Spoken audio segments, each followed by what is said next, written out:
Hi friends, எல்லோருக்கும் வணக்கம். எல்லோரும் எப்படி இருக்கீங்க? நல்லா இருக்கீங்களா? இன்றைக்கி அந்த கதையோட அடுத்த பகுதி தான் பார்க்க போகிறோம். அதுக்கு முன்னாடி நீங்கள் செய்ய வேண்டிய விஷயம் என்ன அப்படின்னு கேட்டிங்கன்னா, மறக்காமல் நம்ம இந்த சேனலை சப்ஸ்கிரைப் பண்ணிக்கோங்க. கீழே இருக்க பெல் பட்டனையும் கிளிக் பண்ணுங்கள். அப்போ தானே போடுற வீடியோஸ் எல்லாமே உங்களுக்கு உடனுக்குடனே நோட்டிஃபிகேஷன் வரும். ஸோ மறக்காமல் சேனலை சப்ஸ்கிரைப் பண்ணிவிட்டு வீடியோ பாருங்கள் ஃப்ரெண்ட்ஸ். வாங்க நம்ம கதைக்குள்ளே போகலாம்.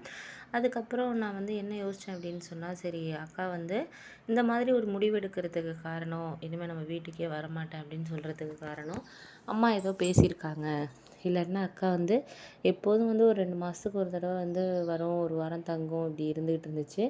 இப்போ ஏன் திடீர்னு வீட்டுக்கு வரதே நிப்பாட்டிட்டு கிட்டத்தட்ட இப்போ 6 மாதம் ஆக போகுது, வீட்டுக்கே வரலையே, ஃபோன் பண்ணாலும் சரியாக பேச மாட்டேங்குது அப்படிங்கிற மாதிரி சொன்னோன்னே எனக்கு ஒரு கவலையாக இருந்துச்சு. ஏன்டா அக்கா இப்படி பண்ணுது, எப்போதும் வந்துட்டு பிள்ளைங்களெல்லாம் இருந்துட்டு ஒரு வாரம் 10 நாள் இருக்கும் போகும், இப்படி தானே இருந்துச்சு. அப்படி இருக்கிறப்போ ஏன் திடீர்னு இந்த மாதிரி நடந்துக்குது அப்படின்னு சொல்லிட்டு எனக்கு அக்காவுக்கு அங்கே ஏதாச்சும் பிரச்சனையா அப்படின்னு நினச்சேன். அம்மா எதுவுமே கண்டுக்கல. அம்மாட்ட சொன்னதுக்கு வந்தால் வராட்டினா போகிறோம், வேலையை பாடுறா அப்படின்னு சொல்லிட்டு எங்கள் அம்மா இருந்தாங்க. அப்போ எனக்கு அதை கேட்டோன்னே, ஏன் இது சரியில்லை, ஏதோ அம்மா இந்த மாதிரி திடீர்னு இது பண்ணுற ஆளே கிடையாதே அப்படின்னு சொல்லிட்டு எனக்கு ஒரு மனசுக்குள்ளே ஒரு குழப்பம் வந்துச்சு. சரி ஓகே அப்படின்னு சொல்லிட்டு நான் அதுக்கப்புறம் என்ன முடிவு பண்ணேன்னா, சரி இதுக்கப்புறம் நம்மளால இந்த விஷயத்தில் நம்ம ஒரு முடிவு எடுத்தாகணும் அப்படின்னு சொல்லிட்டு நான் அக்காவை பார்த்துக்கிறதுக்கு அம்மாவுக்கு தெரியாமல் நான் ஊருக்கு போயிட்டேன். ஊருக்கு கிளம்பிட்டேன். நான் அம்மா கிட்ட என்ன சொன்னேன்னா, இது மாதிரி ஒரு ஃப்ரெண்டை பார்க்குறதுக்காக வேலை விஷயமா போகிறேம்மா, வேறு வேலைக்கு ஏற்பாடு பண்ண போகிறேன், அதனால் போகிறேம்மா அப்படிங்கிற மாதிரி சொன்னோன்னே அவங்க உடனே ஏன்ப்பா என்னாச்சு அப்படி இப்படின்னு கேட்டாங்க. நான் சொன்னேன், இது மாதிரி நான் வேலை விஷயமா தாம்மா போகிறேன் அப்படின்னு சொல்லிட்டு சொன்னேன். ஆனால் எங்கள் அம்மா ஏதோ நம்பிட்டாங்க. ஏன்னா அவங்க ஒரு ஃபங்க்ஷனுக்கு பக்கத்து வீட்டு மாமியோட போகிறதுனால அதுக்கு அவங்க போகிற அந்த இதில் என்ன அவ்வளோவா இது பண்ணல. சரி பார்த்து போயிட்டு வா அப்படின்னு சொல்லிட்டு சொன்னாங்க. உடனே நான் என்ன பண்ணேன்னா, உடனே கிளம்பி அக்கா ஊர் இங்கேருந்து ஒரு 5 ஹவர்ஸ் ட்ராவல் பண்ணுற மாதிரி இருக்கும். நான் அக்காவுக்கும் ஃபோன் பண்ணலை. ஃபோன் பண்ணால் கண்டிப்பாக வர வேண்டாம்னு சொல்லுவோம். ஏதாச்சும் ஒரு ரீசன் சொல்லி சமாளிக்குங்கிறதுனால கிளம்பிட்டேன். அன்றைக்கி நைட்டே கிளம்பி விடிய காலையில் ஒரு 7 மணி, ஒரு 6:30 7 மணிக்கெல்லாம் அங்கே போயிட்டு ரீச் ஆகிட்டேன். ரீச் ஆனதுக்கப்புறம் மாமா அப்போ தான் பால் வாங்கிட்டு காய்கறியெல்லாம் வாங்கிட்டு வந்தார். என்னை பார்த்தோன்னே, என்ன தினேஷ் திடீர்னு வந்திருக்கே அப்படின்னு சொல்லிட்டு மாமாவுக்கு அக்கா எதுவுமே சொல்லலையாவ அப்படின்ட்டு சொன்னாங்க.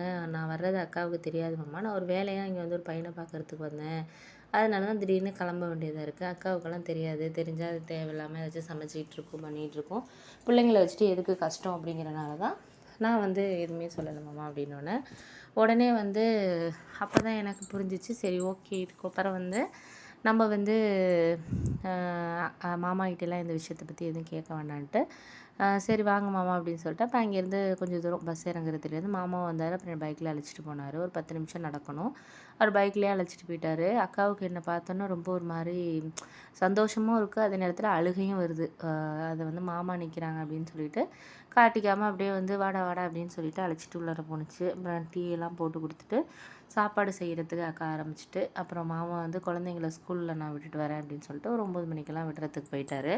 அப்போ தான் நான் அக்கா கிட்டே கேட்டேன், என்னக்கா விஷயம், என் மேலே ஏதாச்சும் உனக்கு கோவமா, ஏன் என்கிட்ட சரியாகவும் பேச மாட்டேங்கிற, இங்கே ஊருக்கும் வரவும் இல்லை, 6 மாதம் ஆக போகுது, எப்போதும் 2 மாதத்துக்கு ஒரு தடவை வந்துடுவேன், அடிக்கடி ஃபோன் பண்ணுவேன் பேசுவேன், இப்போ ஏன் அக்கா பேசவே மாட்டேங்கிற அப்படின்னோடனே, ஏன் என் மேலே ஏதாச்சும் கோவமா, இல்லை என்னக்கா நடந்துச்சு, எதாக இருந்தாலும் என்கிட்ட சொல்லுக்கா அப்படின்னோடனே, இல்லைடா எல்லாம் அம்மா தான், நான் அதை சொல்லக்கூடாதுன்னு தான் நானும் நினச்சேன், உனக்கு தெரியாத விஷயம்னு கிடையாது, எனக்கு கொஞ்சம் மாமா கொஞ்சம் வேலை அவருக்கும் கொஞ்சம் சரியில்லைங்கிறது உனக்கு தெரியும், இப்போ தான் கொஞ்சம் ஒரு 4-5 மாதமாக தான் வேலைக்கு போயிட்டுருக்காரு, அதுக்கு முன்னாடி வேலை இல்லாமல் வேறு வேலை தேடுறதுக்காக வீட்டில் தானே இருந்தார்.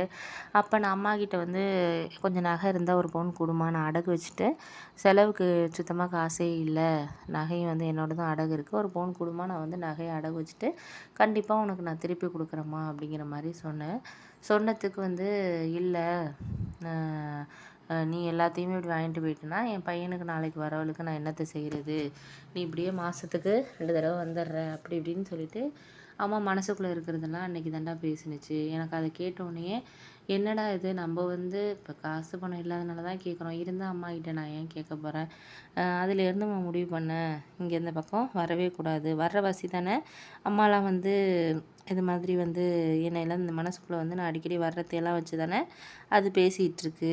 நகை இல்லைன்னு கூட சொல்லியிருந்திருக்கலாம். என்கிட்ட இப்போ இல்லைம்மா ஏதோ அடகு இருக்குன்னு கூட ஒரு பொய் சொல்லியிருந்தா கூட நான் அதுக்கப்புறம் வந்து ஒன்று இதில் நீ பொழுதன்னைக்கு வந்துக்கிட்டு இருக்கிற இங்கே வந்து இதெல்லாம் இது பண்ணிட்டு தானே என் பையன் ஒய்ஃபுக்கு என்னத்தை நான் செய்கிறது வர்றவளுக்கு நானே இப்போ கொஞ்சம் கொஞ்சமாக சேர்த்து தான் சீட்டு போட்டு தான் நகை வர மருமகளுக்கு ஒரு 3 பவுன் போகணும்னு சேர்த்து வச்சுருக்கேன். உனக்கு போட்டு தான் கல்யாணம் பண்ணி கொடுத்தாச்சு.